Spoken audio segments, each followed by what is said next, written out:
અને એટલા માટે આપણે ત્યાં જયારે પવિત્ર એકાદશી હોય ને ઠાકોરજીને ધરાવતા હોઈએ ત્યારે આ બધા જ પવિત્ર ધર્યા પછી છેલ્લે આપણે સૂતર આદિના પવિત્ર 360 તારના, કારણ કે હિન્દુ સંસ્કૃતિ ગણના પ્રમાણે વર્ષના 360 દિવસ હોય છે.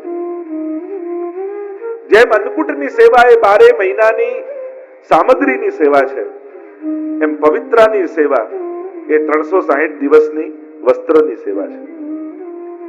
અને એના ભાવાત્મક પક્ષ પણ પવિત્રાના ઘણા બધા બતાવે. આપણે ત્યાં તો સૈદ્ધાંતિક પક્ષ છે ને ભાવાત્મક પક્ષ પણ છે.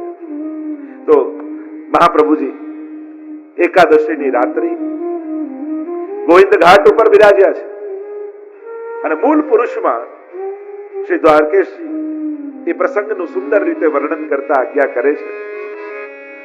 એક સમય ચિંતા ચિતરાઈ दैवी जानी जाई आसुरी सो मिलत सदाई बिन होए सो कौन उपाई एक समय चिंता चित आई दैवी बिन जानी जाई एक समय चिंता चित आई दैवी के बिन जानी न जाई आसुरी सो मिली रहत सदाई ભિન્ન હોય સો કોન ઉપાય.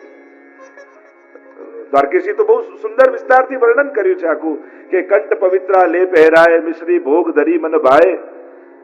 ચિંતન કરી રહ્યા છે મહાપ્રભુજી, ચિંતા કરી રહ્યા છે કે આ શ્રાવણ માસની રાત્રિ છે અને મહાપ્રભુજી ચિંતન કરે છે કે આ અનેક દોષોથી ભરેલો જીવ હજારો જન્મો વ્યતીત થઈ ગયા, હજારો વર્ષો વ્યતીત થઈ ગયા, જીવને ભગવાનથી વિખૂટા પડે, પોતાનું સ્વરૂપ ભૂલી ગયો છે દૈવી, અનેક દોષોથી ગ્રસિત થઈ ગયો છે. તો એ જીવને ભગવાન સાથે સંબંધ કેમ કરાવવો? કારણ કે પ્રભુ તો પરમ નિર્દોષ નિર્ગુણ છે અને જીવ અનંત દોષોથી ભરેલો છે. આ બંનેની સમાનતા કેમ થાય? બંનેનો સંબંધ કેમ થાય?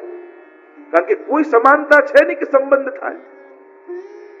આપણને એમ થાય કે જીવ અને ભગવાનનો સંબંધ તો અનાદિ છે અને છેક ઉપનિષદોમાં દ્વાસ ઉપર્ણા સયુજા સખાયા સમાન વૃક્ષમ પરિશસ્વ જાતે યા યોદ યદંસ સતમ ભજેત, વેદમાં અંશ અને અંશીનો સંબંધ તો છે જ. પછી આ કયો નવો સંબંધ મહાપ્રભુજીને જોડવો છે કે એની ચિંતા કરી રહ્યા છે?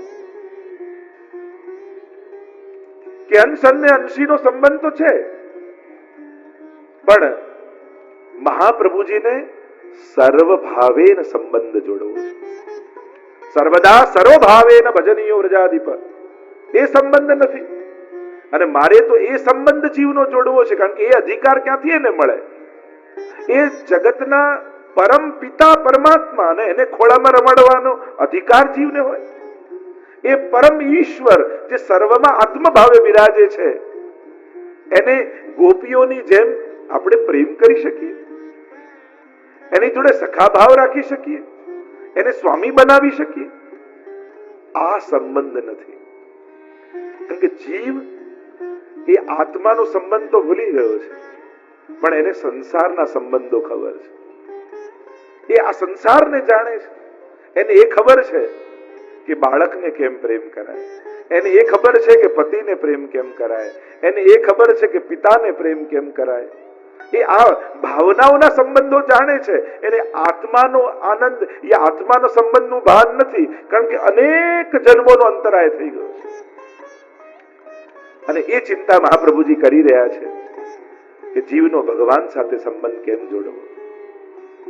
કારણ અનેક જન્મોના અંતરાયથી જીવ પોતાનું સ્વરૂપ ભૂલ્યો છે અને મધ્યરાત્રિએ જયારે ચિંતા કરી રહ્યા છે અને ત્યારે સાક્ષાત પૂર્ણ પુરુષોત્તમ શ્રી ગોવર્ધનનાથજી ચંદ્રમાજી સ્વરૂપે ત્યાં પ્રગટ થયા. બોલો ગોવર્ધનનાથ કી જય. અને એ સમય સ્વરૂપ લાવણ્યનો જે અનુભવ મહાપ્રભુજીને થયો અને ઠાકોરજીની સન્મુખ જોઈ અને મધુરાષ્ટકનું ગાન મહાપ્રભુજી કર્યું.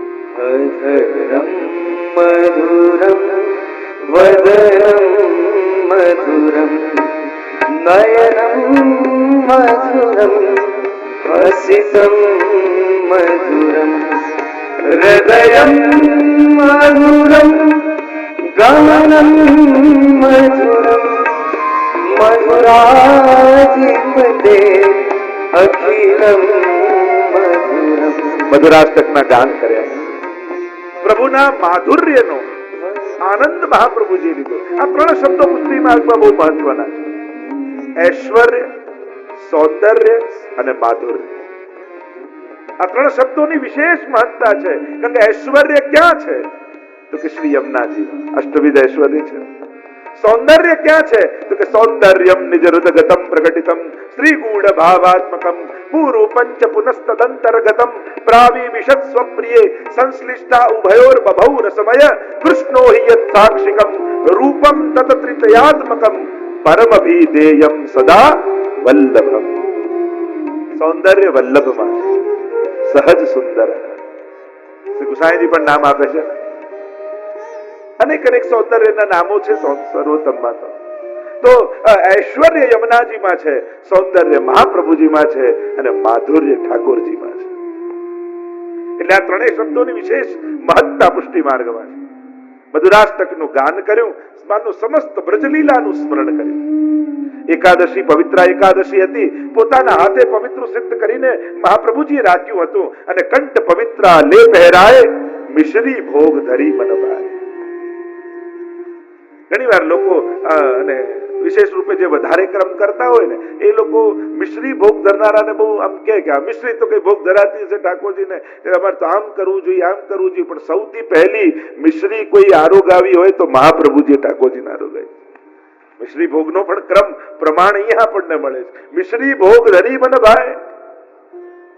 કારણ કે ગમે તેટલી અનસકડી સામગ્રી બનાવો સુંદર સુંદર, પણ મિશ્રી ન હોય તો